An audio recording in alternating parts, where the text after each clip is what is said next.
इस कार्यक्रम के पुण्यार्चक हैं स्वर्गीय पंडित श्री रतनलाल जी बैनाड़ा की स्मृति में बैनाड़ा उद्योग लिमिटेड, आगरा।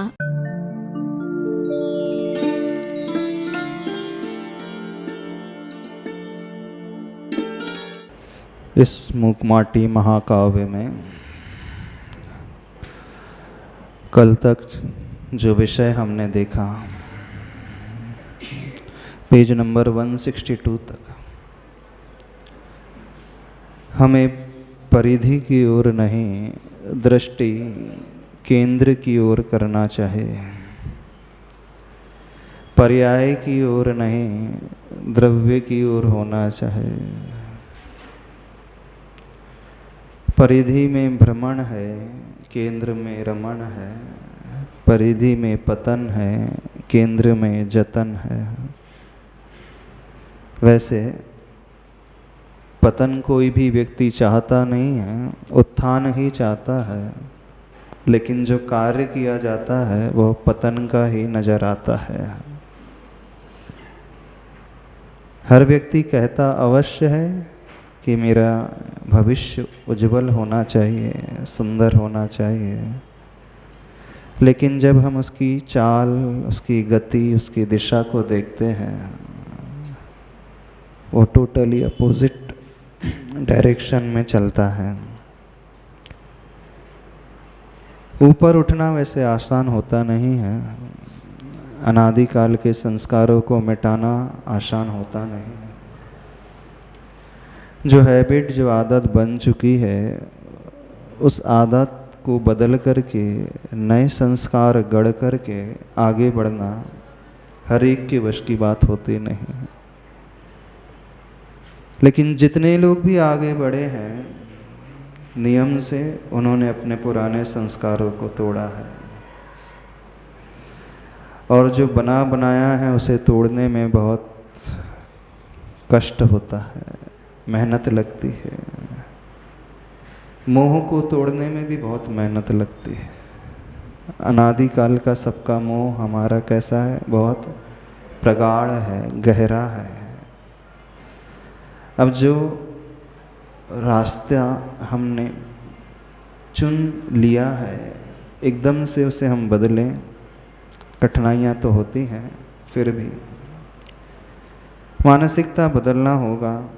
बस यही बात आचार्य भगवान हम सबके लिए कहना चाह रहे हैं।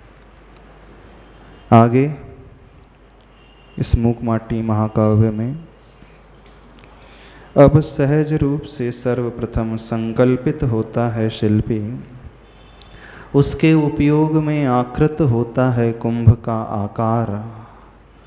प्रासंगिक प्राकृत हुआ, ज्ञान गेयाकार हुआ, और ध्यान धियाकार। बड़े कठिन शब्द लग रहे होंगे, उम्मीद है किसी को कुछ भी नहीं समझ में आया होगा, है ना? क्योंकि एक तो शब्दावली थोड़ी सी कठिन है और विषय भी थोड़ा और कठिन है। कहने को मूकमाटी महाकाव्य है, लेकिन जो विषय आचार्य भगवान इस पृष्ठ में दे रहे हैं वह विषय प्योर समय सार का है। जो आचार्य कुंद कुंद भगवान की एक अनुपम कृति है, उसका विषय आचार्य भगवान ने इस मूकमाटी महाकाव्य में दिया है। सामान्य कवि की कृति को पढ़ेंगे तो उनकी दृष्टि, उनकी सोच बहुत संकीर्ण होती है, संसार की होती है।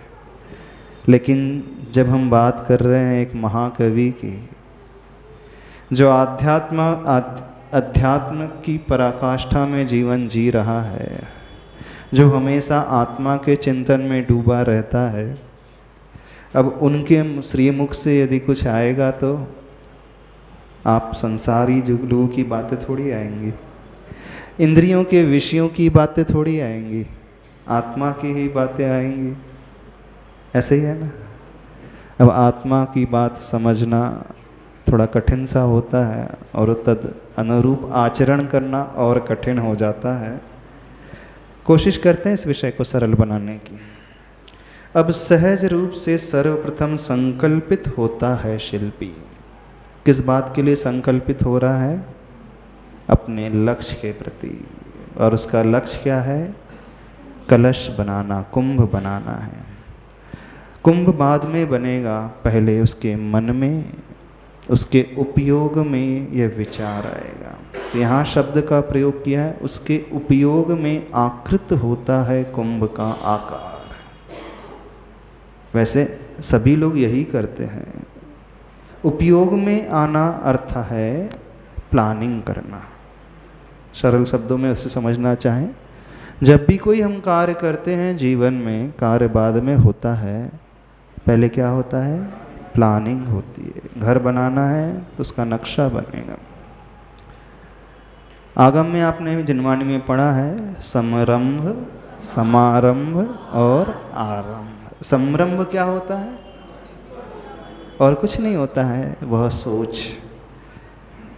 घर बनाना है तो उसकी प्लानिंग की, भोजन बनाना है तो पहले प्लानिंग करते हैं ना, कौन सी सब्जी बनाना है आज, क्या क्या बनाना है, फिर उसके बाद में बनता है कि पहले से शुरू हो जाते बनाना, फिर बाद में सोचते हैं।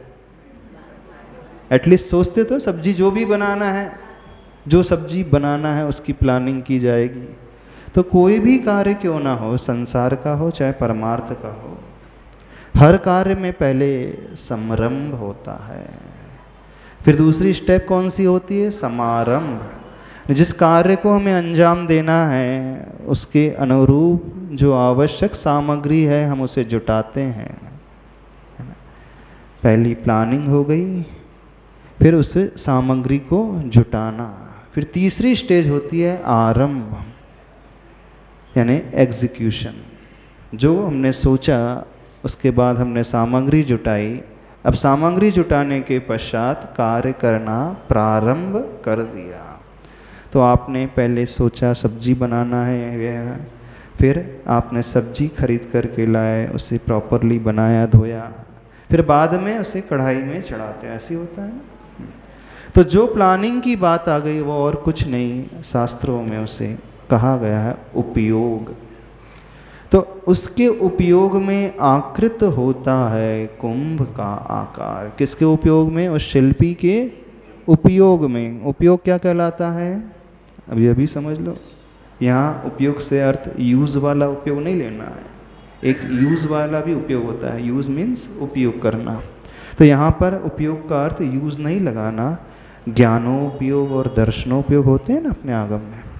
तो मन में जो उठने वाला भाव है, जो हम सोच अपने भीतर पैदा करते हैं कैसे क्या करना है, तो वो शिल्पी इस कुंभकार ने भी सोच को पैदा किया, मुझे उस कलश को, कुंभ को बनाना है।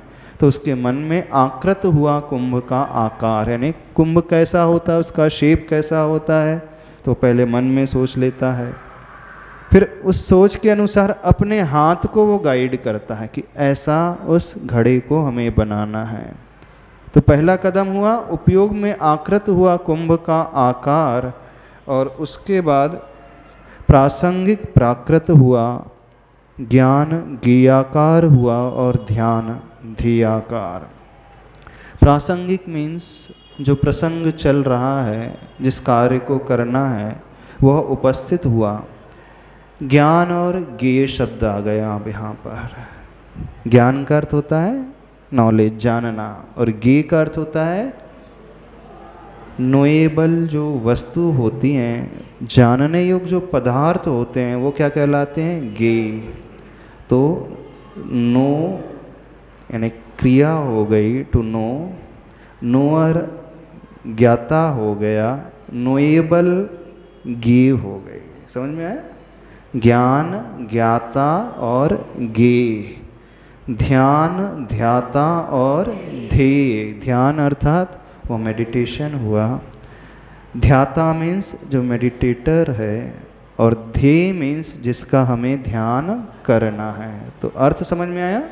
ज्ञान ज्ञेयाकार हुआ, यानी जो ज्ञान का विषय था वो कौन सा आकार ले लिया?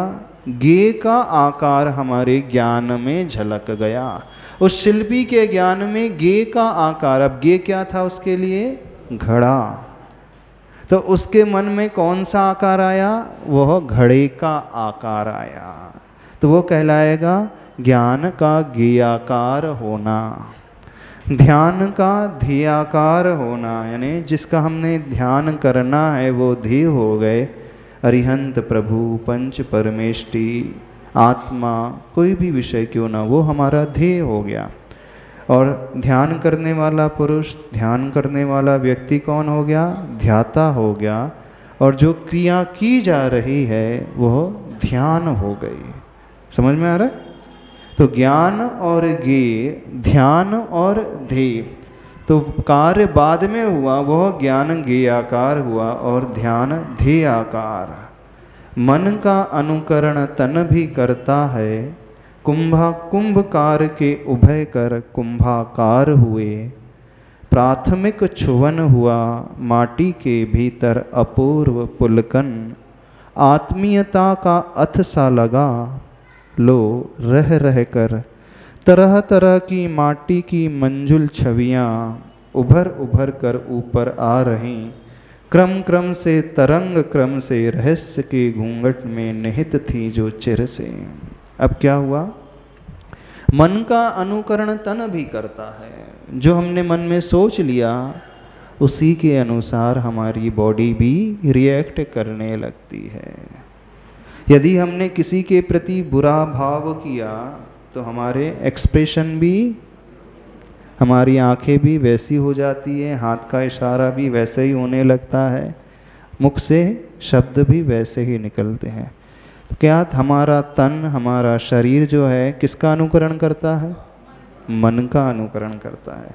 तो जो हम सोचते हैं वही सोच हमारे शब्दों में आ जाता है, वही सोच हमारी हैबिट, क्रिया में आ जाता है, एक्टिविटी में आ जाता है। तो कहा जाता है man is the product of his thoughts. मनुष्य जो है, व्यक्ति जो है, अपने विचारों का उत्पाद है। किसका प्रोडक्ट है वो? उसके जो विचार होते हैं वो वैसा ही अपने आप को बना लेता है। उत्पाद में वो प्रोडक्ट। तो हम कैसे हैं? आप कैसे हो? बस जैसी हमारी सोच है वैसे ही हम हैं। जो हम सोचते हैं वही हमारी क्रिया में रिफ्लेक्ट होकर के बाहर आ जाता है। वही वो शब्दों का उच्चारण भी करने लगता है। तो सर्वप्रथम देखना, संसार में क्या होता है, यात्रा कैसे प्रारंभ होती? पहले मन से होगी, फिर वह वचन में जाएगी, फिर वह काय पर पहुंचेगी। संसार की पाप भी करता है व्यक्ति तो पहले मन में सोचेगा, फिर वह वचन, फिर उसके पश्चात शरीर का उपयोग करेगा। अब लेकिन जब हमें धर्म के कार्य करना हो, पुण्य के कार्य करना हो, अच्छे कार्य करना हो, तो उसकी यात्रा कैसे होगी? अंतर समझना, पूरा रिवर्स चलता है वो चक्र। पाप की यात्रा, संसार की यात्रा की शुरुआत मन से, फिर वो वचन से, फिर तन। लेकिन अब अच्छे कार्य करना है, पुण्य के कार्य करना है, व्रत उपवास करना है, स्वाध्याय करना है, सामायिक करना है, पूजन विधान करना है, तो एकदम से मन लग जाता है आपका? नहीं, पहले हमें कायक में लगाना पड़ता है। जैसे बच्चा होता है, पहले उसे जब मंदिर भेजा जाता है तो मन से नहीं जाता, वो लालच से जाता है, चॉकलेट के लालच से जाता है। तो पहले माँ उसके भीतर हैबिट, आदत डाल देती, मंदिर जाना है, भले ही तुम्हें कुछ दिखे ना दिखे, कुछ समझ में आए ना आए, बस मंदिर जाना शुरू तो कर। यही है ना? एक बार उसके कदम मंदिर की ओर बढ़ने लगे, इसकी आदत बनती चली जाएगी। समझ जब आएगी तब देख लेंगे, ज्ञान जब होगा तब देख लेंगे, भाव कब लगेंगे तब देख लेंगे। तो मोक्ष मार्ग में, धर्म के कार्य में कैसा वो चक्र चलता है? पहले काय से लगाना है हमें। यदि कोई ये कहे कि मन में से ही लगाना तो कार्य करेंगे, मन नहीं लगेगा तो नहीं करेंगे, नहीं, हो ही नहीं सकता। क्यों नहीं हो सकता? क्योंकि हम सबके संस्कार जो है पाप के भरे हुए अनादिकाल से। तो एकदम से हम सोचे कि हमारा उपयोग, हमारा भाव, हमारा मन प्रभु भक्ति में, अच्छे कार्यों में लग जाए, असंभव बात है। तो पहले क्या करना है, उसे काय से लगाना पड़ता है, फिर बाद में वो वचन, फिर बाद में उसके पश्चात यात्रा मन की ओर पहुंचती है। लेकिन पाप के कार्य में मन, वचन, काय। यदि तत्वार सूत्र पढ़ा है, उसमें एक सूत्र आता है 6वें अध्याय में, काय वांग मनः कर्म योगः। काय, वचन और मन की क्रिया का नाम योग होता है। तो समझ में आ रहा है, जब भी पाप होता है तो पहले मन, फिर वचन, काय। लेकिन धर्म के क्षेत्र में हमें काय को लगाना पड़ता है। करो तो सही, कुछ तो करो। द्रव्य हिंसा से तो अपने आप को बचाओ, द्रव्य पाप से तो बचाओ, भाव पाप, भाव हिंसा से बाद में बचाना। तो बिल्कुल इसी प्रकार की यात्रा चलती है। तो हम ये सोचें कि हम पहले दिन से एकदम मन से ही सब कुछ करने लग जाएंगे, हमारी आदत हो जाएगी, इम्पॉसिबल, संभव ही नहीं है वो। तो पहले हमें काय को लगाना है। लेकिन जो मनोविज्ञान कहता है, सामान्य से मन का अनुकरण तन भी करता है। तो यही बात यहाँ पर लिखी जा रही है। कुंभकार के उभय कर कुंभाकार हुए। कुंभकार के उभय, उभय का अर्थ होता है दोनों, कर मतलब हाथ। दोनों हाथ कैसे हो गए, कुंभाकार, कुंभ का आकार ले लिया उन दोनों हाथों ने। यानी हाथ का इशारा कैसा हो गया, कुंभ के आकार में। प्राथमिक छुवन हुआ माटी के भीतर अपूर्व पुलकन, आत्मीयता का अथ सा लगा। जिसकी प्रतीक्षा वो माटी न जाने कितने भवों से, कितने हजारों करोड़ों वर्षों से कर रही थी, और एकदम से वह यात्रा शुरू हो जाए तो एक अपूर्वी आनंद का अनुभव होता है, जिसके बारे में आप वर्षों से सोच रहे हैं और वह मिलना शुरू हो जाए। तो पहला जो क्षण होता है कैसा होता है, हा? चाहे वो संसार में हो, चाहे मोक्ष मार्ग में। और अच्छे से समझा दे, नहीं समझा? जब कोई लड़का लड़की देखने जाता है हाँ, क्या होता है? जब पहली मुलाकात होती कैसी होती? हाँ, जब पहले गुरु के दर्शन होते हैं, जब पहले गुरु का वो आशीष मिलता है, जिसकी वर्षों से वो प्रतीक्षा कर रहा था, जिसने भावना भाई थी, कब आचार्य भगवान मुझे आशीर्वाद देंगे। कैसे आशीर्वाद देंगे? दूर से नहीं, अपना हाथ मेरे सिर पे रखेंगे। और मान लो आचार्य भगवान ने अपना हाथ सिर पे रख दिया और उनका स्पर्श हमने पाया, तो क्या हो जाएगा? पूरा शरीर, पूरा हृदय, पूरा मन, पूरी आत्मा के एक एक प्रदेश रोमांचित हो उठते हैं। हो जाएंगे कि नहीं? बिल्कुल ऐसा ही होता है। जब हम लोगों की दीक्षा हुई थी तिलवारा घाट 2004 में जबलपुर में, गुरु का जो स्पर्श था वो एक अद्भुत स्पर्श, उसके लिए तो हर कोई तरसता है। और मात्र स्पर्श ही नहीं, वह संस्कार आचार्य भगवान के हाथों से, वह सिर के ऊपर वह स्वास्तिक लिखना, वह सिर के ऊपर श्रीकार का लेखन करना, वह पिच्छिका से आशीर्वाद देना, यानी जिसकी तड़पन वर्षों से नहीं भवों भवों से रही हो, क्योंकि मुनि बनना तो कई भवों की भावना का परिणाम होता है, एक ही भव की भावना का परिणाम नहीं होता है। और वह भी पंचम काल में, जहाँ चारों तरफ एक अंधाधुंध दौड़ लगी हो विषयों की ओर, उस दौड़ से परांगमुख होकर के, मुख मोड़ कर के इस ओर यदि कोई कदम बढ़ा ले तो समझना यह संसार का सबसे बड़ा आश्चर्य है। इससे बड़ा आश्चर्य संसार में कोई नहीं। बाकी के आश्चर्य तो बाहर के आश्चर्य होते हैं, वो जड़ के पुद्गल के आश्चर्य होते हैं। लेकिन पंचम काल में यदि कोई व्यक्ति, कोई जीव विषयों से मुख मोड़ कर के आत्मा से राग करने लगे और आत्मा के राग से प्रभावित होकर के मोक्ष मार्ग में बढ़ने की सोचने लगे, और वह जो सोच रहा था वर्षों से, भवों भवों से, और उसका श्री गणेश हो जाए, उसका प्रारंभ हो जाए, वो भी इस युग के महान तीर्थंकर सम आचार्य भगवान गुरुदेव विद्यासागर महाराज जी का वो कर छुवन हो जाए, वो कर स्पर्श हो जाए, तो समझना इससे बड़ा दिन, इससे बड़ा क्षण कुछ नहीं होता है। ये कब पैदा होता है भाव? जिसकी तड़पन व्यक्ति को बहुत बहुत वर्षों से रहती है, बहुत बहुत समय से रहती है। ये तभी संभव होता है यदि हमने कभी आकांक्षा ही ना की हो और वो वस्तु मिल जाए तो उसकी वैल्यू नहीं करता व्यक्ति, कीमत उससे नहीं होती है। किसकी कीमत करता है? जिसकी तड़पन उसके हृदय में कई वर्षों से रही हो, बहुत समय से रही हो, और बहुत मेहनत के पश्चात, बहुत पुरुषार्थ के पश्चात, कठिन परिश्रम के पश्चात, पसीना बहाने के पश्चात वह मिल जाए तो कैसा आनंद का अनुभव होता है। आप लोग किसका इंतज़ार करते हैं? जिसके पास घर नहीं है ना, वो इंतज़ार करता है काश कभी तो मेरा अपना स्वयं का मकान होगा। सपने ही देखते रहता है। वो किराए के मकान में गुजर बसर करता है, जो ज़्यादा नहीं कमाता है वो यही सोचता रहता है, हे प्रभु कभी तो वो दिन आएगा कि मैं भी अपना घर खरीद सकूं, बना सकूं, और वह उसका सपना साकार होने लगे तो उसका आनंद कुछ अलग ही प्रकार का होता है। तो ऐसा ही घटनाक्रम यहाँ पर घटित हो रहा है। भावों को समझने की कोशिश करना।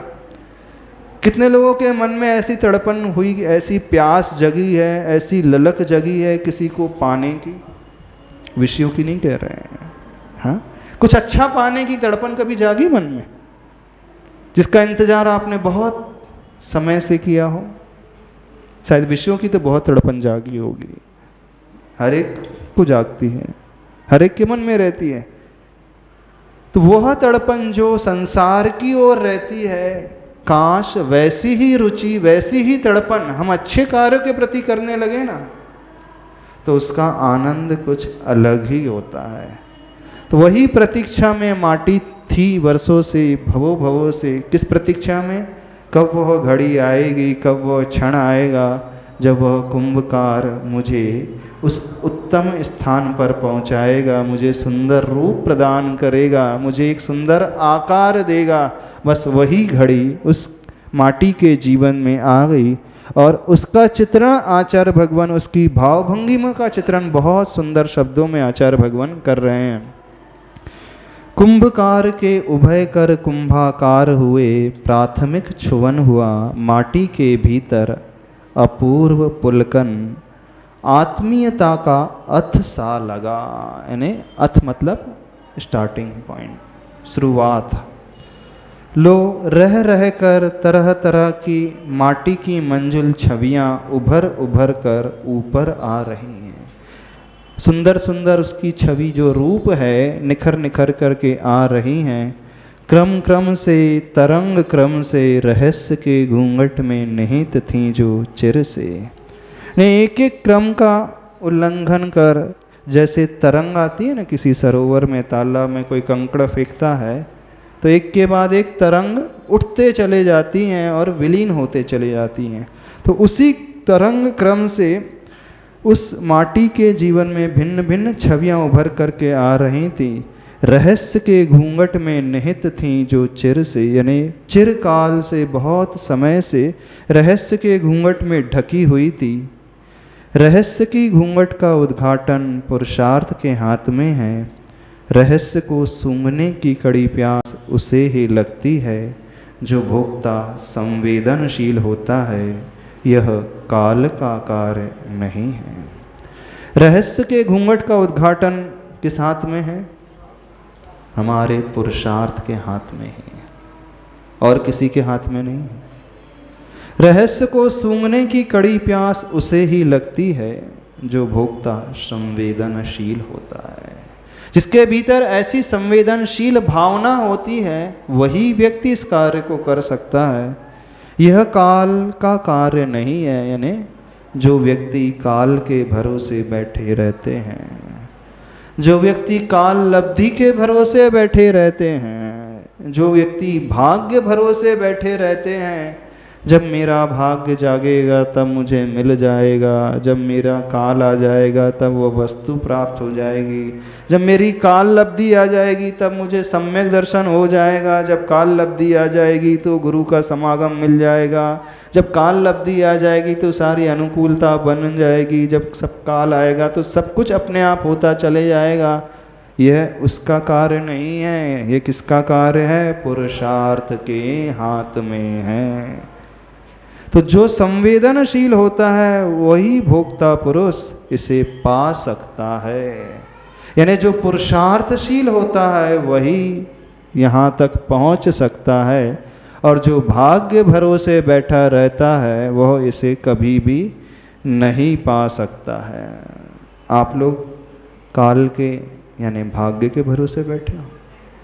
आपका कल्याण कब होगा ये सोच करके तो नहीं बैठे हो कि काल लब्धि आ जाएगी तो कल्याण हो जाएगा। देखना कैसे दुगले हैं वहाँ संसारी लोग। जब जब संसार का कार्य है, दुकान का कार्य है, पैसे का कार्य है, गाड़ी खरीदने का कार्य है, घूमने का कार्य है, तब वो भाग्य भरोसे नहीं बैठता, काल लब्धि का इंतजार नहीं करता, वह जुट जाता है, मेहनत करने लगता है, पुरुषार्थ करने लगता है। और जब जब धर्म की बात आती है तो वो इंतज़ार करता है, जब जब जैसा होना होगा तब तब वैसा हो जाएगा, क्यों चिंता करना, क्यों विकल्प करना। जब मिलना होगा, जब हमारे भाग्य में लिखा होगा तब हमें सम्यक दर्शन हो जाएगा, क्यों ज़्यादा हम भाग दौड़ करें। यानी वो दोहरी नीति अपनाता है। अपने कार्य में तो वह पुरुषार्थशील हो जाता है और धर्म कार्य में वह भाग्यशील काल लब्धि पर आधारित हो जाता है।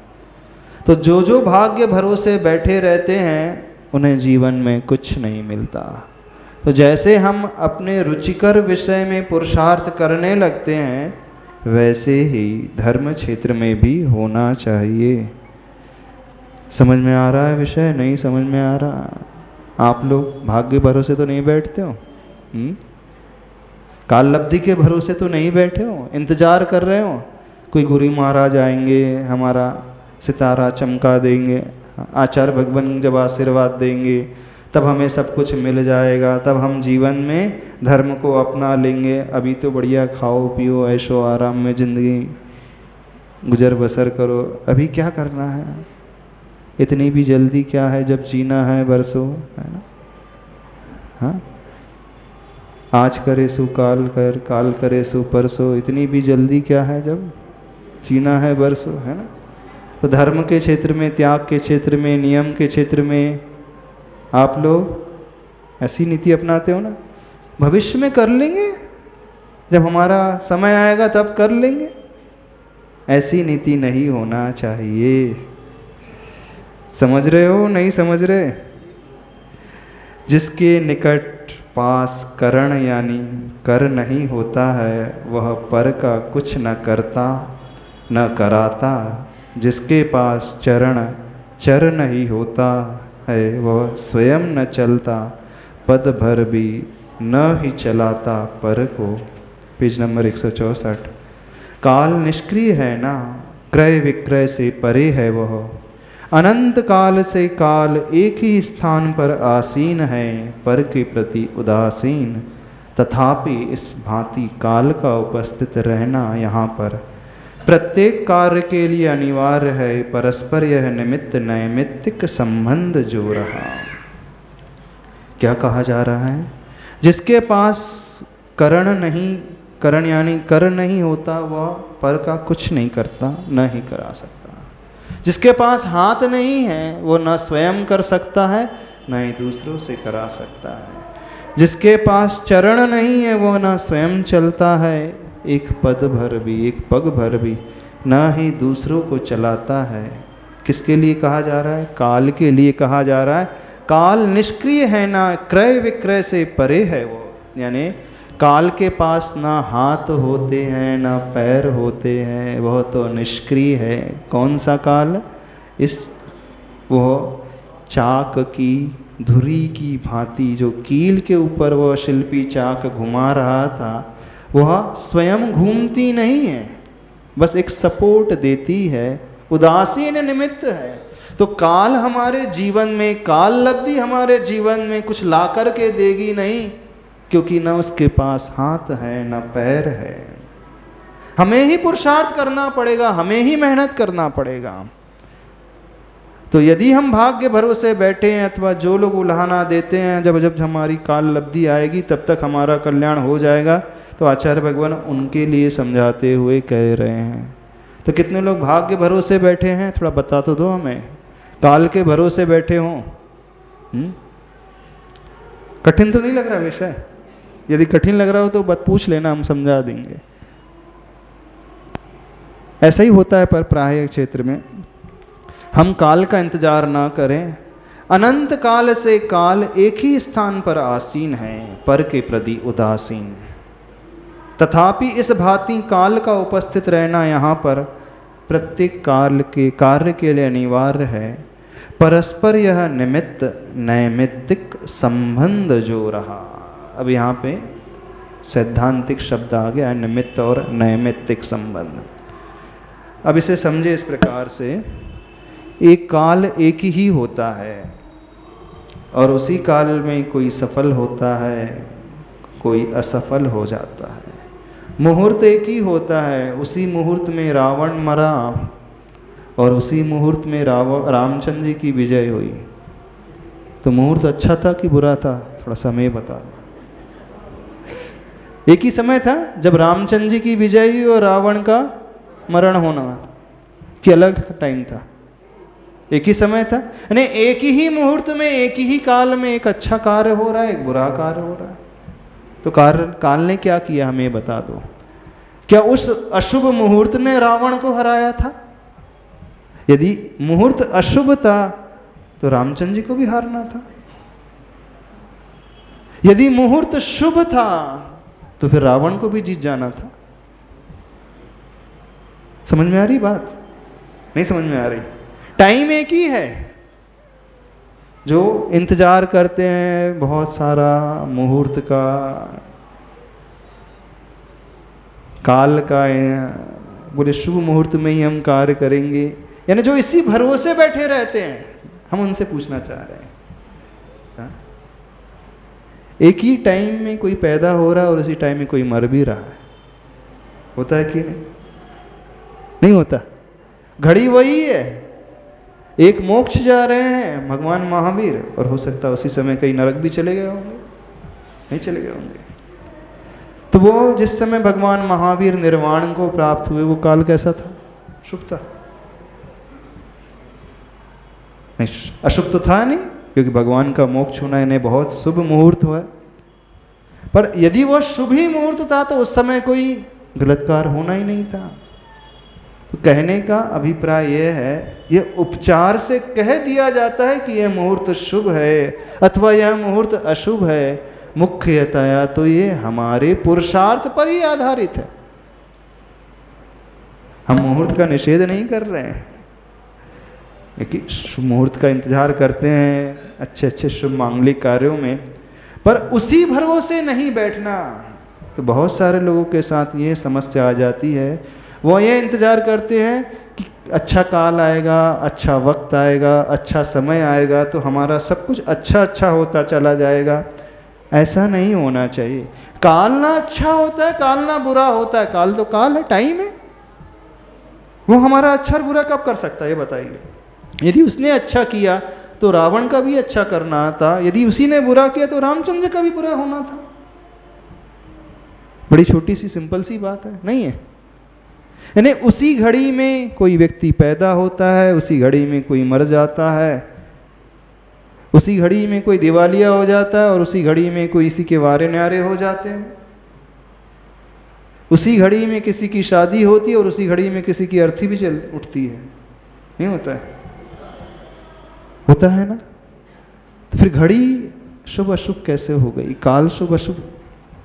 तो जो हमारी आदत बन चुकी है हम उसी पर थोपते चले आ रहे हैं, ऐसा नहीं होना चाहिए।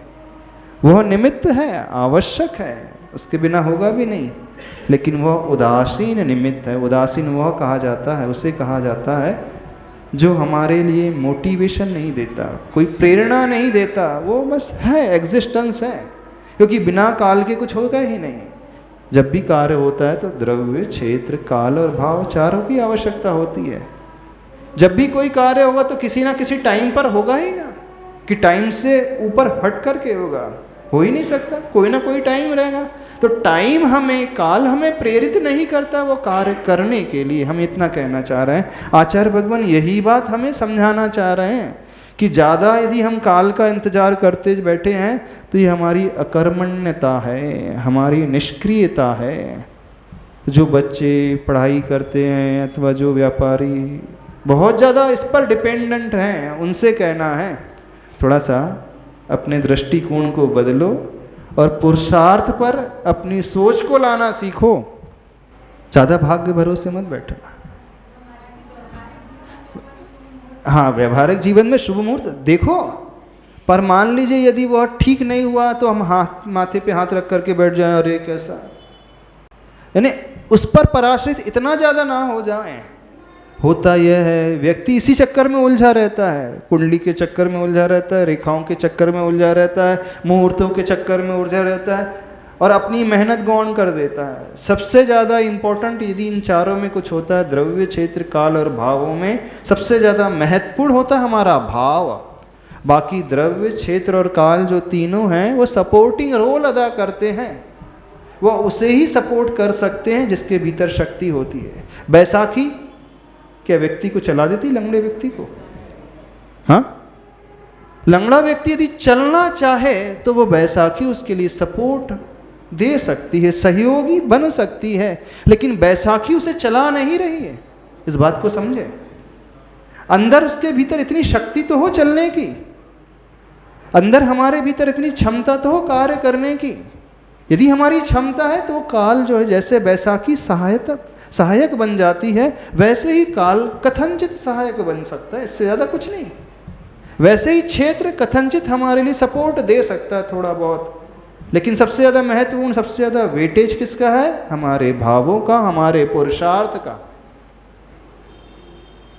और सब अधिकांश लोग, वो मुहूर्त अच्छा नहीं है, वो घड़ी अच्छी नहीं है, इस कारण मेरा कार्य बिगड़ गया। तो जितनी चिंता हम मुहूर्त काल की करते हैं, जितनी चिंता हम अन्य सपोर्टिंग वस्तुओं की करते हैं, काश उतनी ही चिंता अपने पुरुषार्थ की कर ली होती।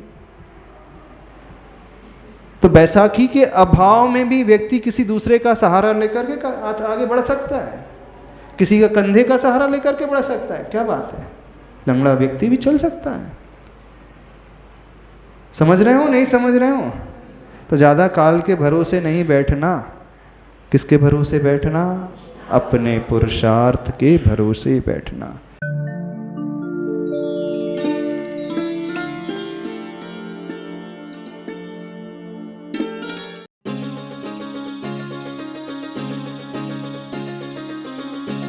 इस कार्यक्रम के पुण्यार्चक थे स्वर्गीय पंडित श्री रतनलाल जी बैनाड़ा की स्मृति में बैनाड़ा उद्योग लिमिटेड, आगरा।